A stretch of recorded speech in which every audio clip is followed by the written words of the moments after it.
When you think about an anvil, the classic lines of a London pattern anvil are probably what you see in your head.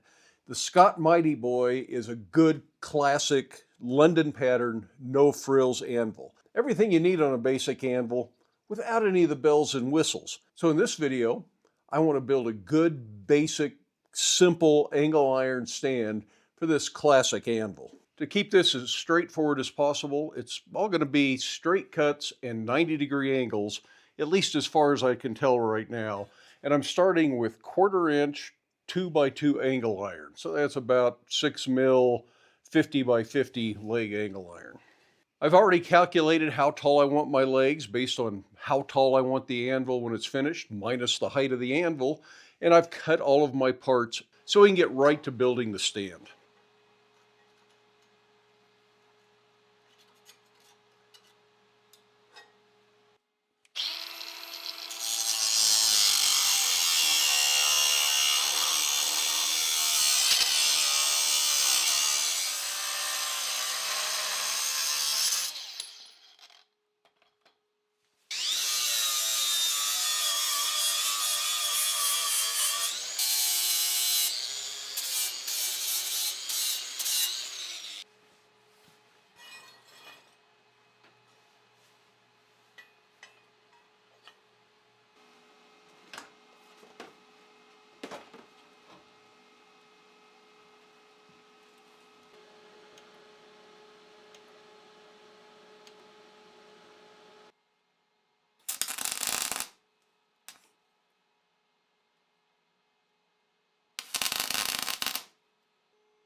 Now this gives us a functional anvil stand. I still need to drill holes for mounting.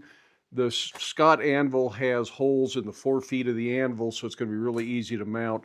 If you don't have access to a mag drill, you might want to drill holes before you weld the thing up. Be a lot easier to do under a drill press. But with a mag drill, it's easier to just go ahead and finish assembling the thing, use an annular cutter, and I can get all my holes right where I want them.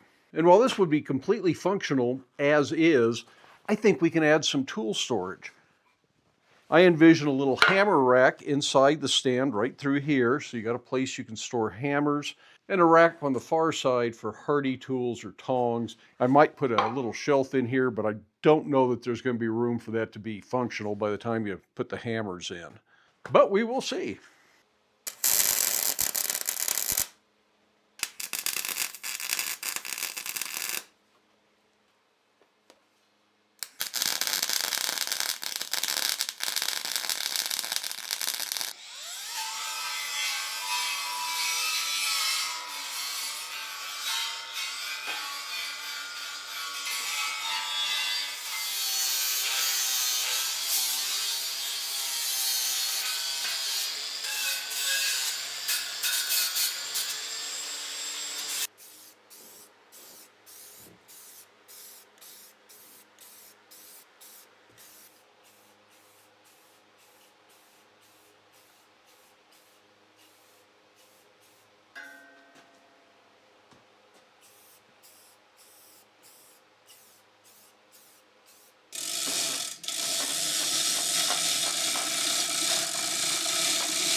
Well, that gives us a good functional anvil stand.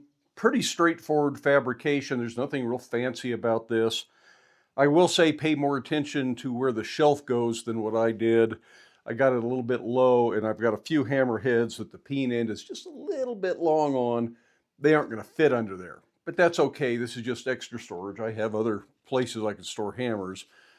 But depending on what's important to you, what your priorities are, kind of adjust that spacing a little bit. Now, this is a lighter stand than mounting it on a log or something, so it is easier to wiggle around and move to exactly where you want it, but it's also going to move a little bit more in use. If you have a concrete floor shop, I put holes in the corners of the base so I could bolt it down to a concrete floor, and that would be the absolute best practice for a good solid anvil that doesn't move while you're using it.